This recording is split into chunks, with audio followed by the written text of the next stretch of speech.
शरणं गच्छामि धम्मं शरणं गच्छामि संघं शरणं गच्छामि। नमो बुद्धाय। जातक कथाएं बौद्ध ग्रंथ त्रिपिटक का सुत्त पिटक अंतर्गत खुद्दक निकाय का 10वां भाग है। इन कथाओं में भगवान बुद्ध के पूर्व जन्मों की कथाएं निहित हैं। ऐसी मान्यता है कि स्वयं गौतम बुद्ध जी के द्वारा कहे गए हैं। हालांकि कुछ विद्वानों का मानना है कि कुछ जातक कथाएं गौतम बुद्ध के निर्वाण के बाद उनके शिष्यों द्वारा कही गई हैं। कुछ भी हो, प्रत्येक कथा में महात्मा बुद्ध का एक अमूल्य संदेश छिपा है, जो यह कहता है कि प्रत्येक व्यक्ति बुद्ध बन सकता है। इतना ही नहीं, वह उस संभावना को कैसे दिशा दे, यह भी बताती हैं ये जातक कथाएं। बुद्ध ने अपने उपदेशों में कर्मों पर जोर दिया है, इसलिए उनकी अधिकतर प्रसंग जातक कथाएं व उनके जुड़े रोचक कहानी कर्मों को फोकस करती है। इतना ही नहीं, इन कहानियों में यह भी संदेश देने की पूरी कोशिश की गई है कि कौन से कर्म करने योग्य हैं और किन्हें नहीं करना चाहिए। इस तरह की एक जातक कथा हम आपके सामने आज प्रस्तुत करने जा रहे हैं, जिसका नाम है दो हंसों की जोड़ी। तो आइए सुनते हैं यह जातक कथा। चीन में एक मानसरोवर स्थित है। कभी मानस सरोवर के नाम से विश्व विख्यात था और उसमें रहने वाले हंस तो नीले आकाश में सफेद बादलों की छटा से भी अधिक मनोरम थे। उनके कलरव सुंदर नर्तकियों की नुपुर ध्वनियों से भी अधिक सुमधुर थे। उन्हीं सफेद हंसों के बीच दो स्वर्ण हंस भी रहते थे। दोनों हंस बिल्कुल एक जैसे दिखते थे और दोनों का आकार भी अन्य हंसों की तुलना में थोड़ा बड़ा था।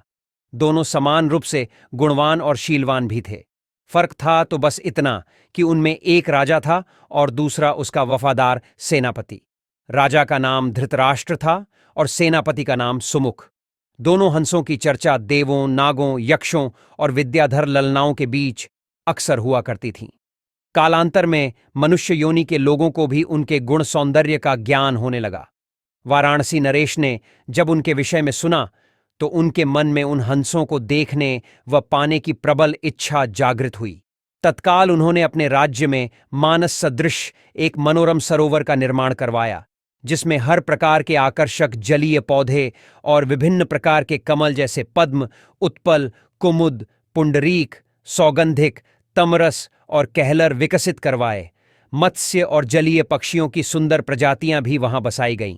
साथ ही राजा ने वहां बसने वाले सभी पक्षियों की पूर्ण सुरक्षा की भी घोषणा करवाई, जिससे दूर दूर से आने वाले पंछी स्वच्छंद भाव से वहां विचरण करने लगे। एक बार वर्षा काल के बाद जब हेमंत आरार्तु प्रारंभ हुआ और आसमान का रंग बिल्कुल नीला होने लगा, तब मानस के दो हंस वाराणसी के ऊपर से उड़ते हुए जा रहे थे। तभी उनकी दृष्टि राजा द्वारा निर्मित सरोवर पर पड़ी। सरोवर की सुंदरता और उसमें तैरते रमणीक पक्षियों की स्वच्छंदता उन्हें सहज ही आकर्षित कर गई। तत्काल वे नीचे उतर आए और महीनों तक वहां की सुरक्षा, सुंदरता और स्वच्छंदता का आनंद लेते रहे। अंततोगत्वा वे फिर मानस सरोवर को प्रस्थान कर गए। मानस पहुंचकर उन्होंने अपने साथियों के बीच वाराणसी के कृत्रिम सरोवर की इतनी प्रशंसा की कि सारे के सारे हंस वर्षा के बाद वाराणसी जाने को तत्पर हो उठे। हंसों के राजा युधिष्ठिर और उसके सेनापति सुमुख ने अन्य हंसों की इस योजना को समुचित नहीं माना। युधिष्ठिर ने उनके प्रस्ताव का अनुमोदन न करते हुए यह कहा कि पंछी और जानवरों की एक प्रवृत्ति होती है, वे अपनी संवेदनाओं को अपनी चीखों से प्रकट करते हैं, किंतु जंतु जो कहलाता है मानव बड़ी चतुराई से करता है। अपनी भंगिमाओं को प्रस्तुत जो होता है, उनके भावों के ठीक विपरीत वह ठीक काम करता है। फिर भी कुछ दिनों के बाद हंसराज को हंसों की जिद के आगे झुकना पड़ा और वह वर्षा आरार्तु के बाद मानस के समस्त हंसों के साथ वाराणसी को प्रस्थान कर गया। जब मानस के हंसों का आगमन वाराणसी के सरोवर में हुआ और राजा को इसकी सूचना मिली, तो उसने अपने एक निषाद को उन दो विशिष्ट हंसों को पकड़ने के लिए नियुक्त किया। एक दिन युधिष्ठिर जब सरोवर की तट पर स्वच्छंद भ्रमण कर रहा था, तभी उसके पैर निषाद द्वारा बिछाए गए जाल पर पड़ ढे। अपने पकड़े जाने की चिंता छोड़ उसने अपनी तीव्र चीखों से अपने साथी हंसों को तत्काल वहां से प्रस्थान करने को कहा, जिससे मानस के सारे हंस वहां से क्षण मात्र में अंतर्धान हो गए। रह गया तो केवल उसका एकमात्र वफादार हम शक्ल सेनापति सुमुख। हंसराज ने अपने सेनापति को भी उड़ जाने की आज्ञा दी, मगर वह दृढ़ता के साथ अपने राजा के पास ही जीना मरना उचित समझा।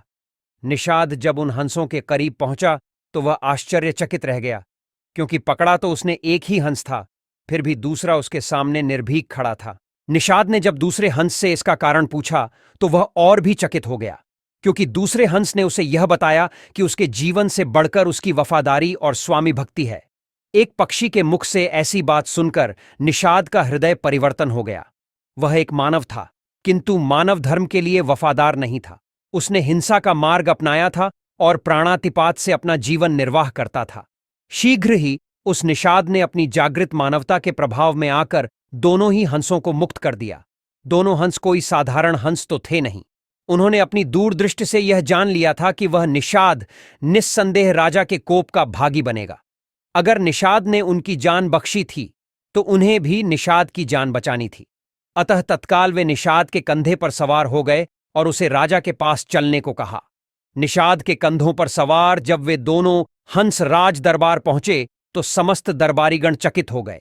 जिन हंसों को पकड़ने के लिए राजा ने इतना प्रयत्न किया था वे स्वयं ही उसके पास आ गए थे। विस्मित राजा ने जब उनकी कहानी सुनी तो उसने तत्काल ही निषाद को राजदंड से मुक्त कर पुरस्कृत किया। उसने फिर उन ज्ञानी हंसों को आतिथ्य प्रदान किया तथा उनकी देशनाओं को राजदरबार में सादर सुनता रहा। इस प्रकार कुछ दिनों तक राजा का आतिथ्य स्वीकार कर दोनों ही हंस पुनः अपने मानस सरोवर को वापस लौट गए। फिर मिलते हैं एक नए जातक कथा के साथ। नमो बुद्धाय।